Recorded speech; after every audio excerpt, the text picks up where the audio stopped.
Welcome back to AM Northwest. Our next guest wants us to embrace the idea that no one can do everything, but everyone can do something. And she wrote a playbook to help us make a difference with our money. We welcome the author of the Financial Activist Playbook, Jasmine Rashid.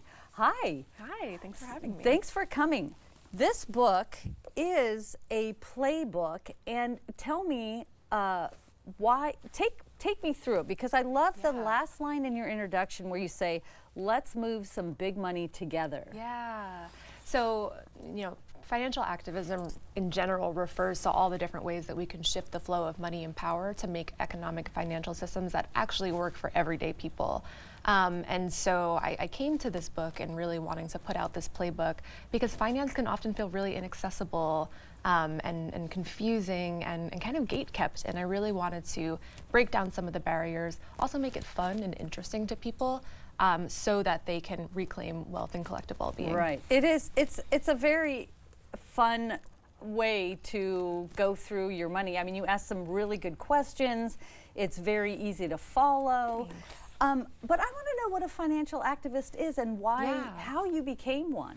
Yeah, so I grew up in New York, really attuned to just the reality of wealth inequality. I grew up outside Wall Street, really seeing the financial district. Your dad was a stockbroker, My dad right? was a stockbroker on Wall Street, so I had that in-house kind of financial expert, and also someone to really just poke and prod and try to understand who is this system designed to serve. And the reality is it was not designed to serve the majority of us, but there are ways that we can use the tools of finance to really push for social change, especially in line with movements that have been demanding everything from better wages to the weekend to maternal leave to really support our communities. And so my entry, I was actually a scholar in social movements, understanding from around the world, just the different ways, creative ways, how everyday people from a grassroots perspective can change the fabrics of society and challenge power systems that don't work for them. And so I actually came into the work of financial activism. My first, I guess, big exposure was in the summer of 2018 when we were seeing kind of this first big wave of family separation and migrant detention. And I joined a group called Families Belong Together that was advocating for just public awareness around what our bank dollars were doing, the money that we had deposited in the bank. And it turns out a lot of the big banks were lending to these private prison facilities where migrants were being held and profiting from it. And so once people began to realize the profit motive behind these human rights abuses that we were seeing en masse, people really began to get active, from street protests to moving their bank accounts, and we were able to actually make a really big impact and have kind of this idea of immigrant detention and private prisons become something that is really morally unacceptable.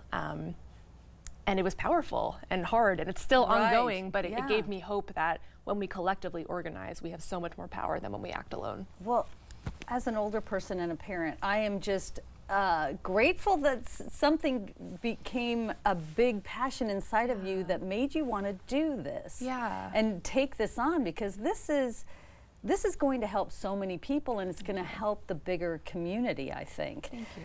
Oh my gosh, I'm so impressed. And so you say there's power in talking about money, and you have one of your strategies is talking about money and the transparency, and that. Tell me more about that. Yeah, so it's a good idea. For a lot of us, I'd say all of us, under kind of the extractive forms of capitalism many of us exist in, we have trauma when it comes to money, from the ways that we grew up to how we will often see money kind of being tied to our sense of self-worth, and it's just really hard, and also can feel really lonely when it comes to my generation trying to navigate things like paying down student debt and navigating a housing crisis. Right. We want to build wealth and stability for ourselves and our families and communities, but we also want to fundamentally build an economy that is more sustainable in the first place, that actually serves the planet and all people.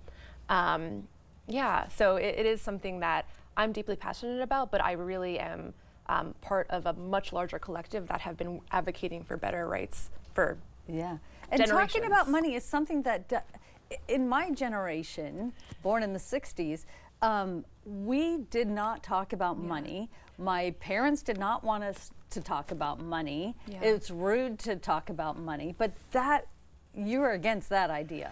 You know, what we see is that when money continues to be something that is taboo or kind of hidden away, we see things like, you know, wealth inequality be able to flourish because people don't even know what their wages are supposed to be. They don't understand, you know, what power and potential they have, everything from their employee-sponsored 401ks to what their tax dollars are doing. And so when we begin to individually and personally reckon with our own money, we can begin to decrease some of that shame so that when we actually are making conscious decisions, we have greater discernment. Yeah, now you say there are trillions of ways to make an impact. Yes. That's a big statement. Yeah. So can you tell me how someone who's barely scraping by versus someone who is thriving financially, how would that look different for each of them? Absolutely. So I really believe that we are all experts in our own lived experience. No one knows our lives, our circumstances better than we do, right?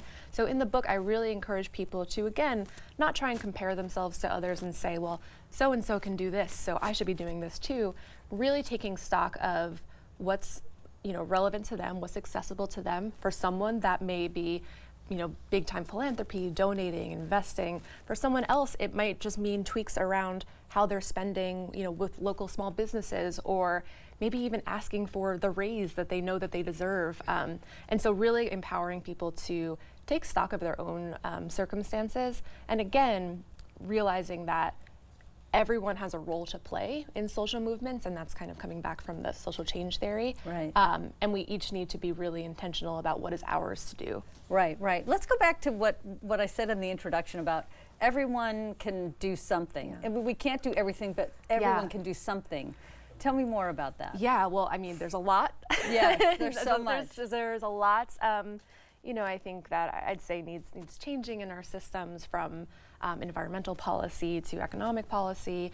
And often when we talk about these big systemic changes, it can feel really far away and feel really sometimes hopeless, you know, when we're looking at big challenges. So beginning to, you know, look, again, taking stock of our local communities. What would it mean to actually have a local community in which we are, you know, generously leaning into wealth not being something that is hoarded, but something that is serving all of us. I like that idea. And this book that you wrote, you should be so proud, I'm sure you are, that it will help, and it will help a lot of people. So we want to tell everyone again, the book is the Financial Activist Playbook, and Jasmine Rashid is the author. And follow her on Instagram because you'll be inspired. Thank you so much. Thanks for coming. Appreciate you. Yeah. We'll be right back with more AM Northwest. Stay right there.